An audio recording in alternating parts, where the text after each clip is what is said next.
వైఎస్ఆర్సీపీ అత్యుత్సాహమో లేదంటే సాక్షి పత్రిక అత్యుత్సాహమో తెలియదు కానీ ఈరోజు వచ్చిన సాక్షి పేపర్ చూస్తే కనుక మహానాడు గురించి ఒక కథనం రాశారు. అవే గొప్పలు అవే విద్వేషం అనేది. ఓకే, అంతవరకు బాగానే ఉంది.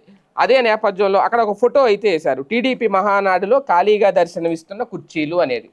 అయితే వాస్తవానికి ఇదే కాస్తంత అతి అనిపించింది. ఎందుకంటే అలా అనుకుంటే వెంటనే అనొచ్చు మరి ఇంతకుముందు మరి అక్కడ సిద్ధం కార్యక్రమం ఇవన్నీ అంత భారీగా జరిగి అంతమంది జనం వస్తే ఆంధ్రజ్యోతిలోను ఈనాడులోను వెనక నుంచి ఫోటోలు తీసి జనం ఎవరు లేరా అని రాయలేదా అని రాశారు. తప్పులేదు, వాళ్ళ గడ్డి తిన్నారు అని చెప్పి మనం కూడా గడ్డి తినాలా అనేదే ఇప్పుడు ఎవరికి వాళ్ళు ప్రశ్నించుకోవాలి.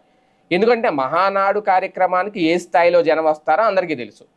అక్కడ కుర్చీలు అయితే ఖాళీ ఉండవు, కూర్చోడానికే కుర్చీలు ఉండవు. ఇంకా కుర్చీలు ఖాళీగా ఎందుకు ఉంటాయి? అక్కడ నిలబడి కూడా చూసుకుంటారు. కాకపోతే అక్కడ భారీ ఏర్పాట్లు అయితే చేస్తారు. ఒకవేళ అంతకు మించి ఎక్కువ మంది జనం వస్తారని ఎక్స్పెక్ట్ చేసి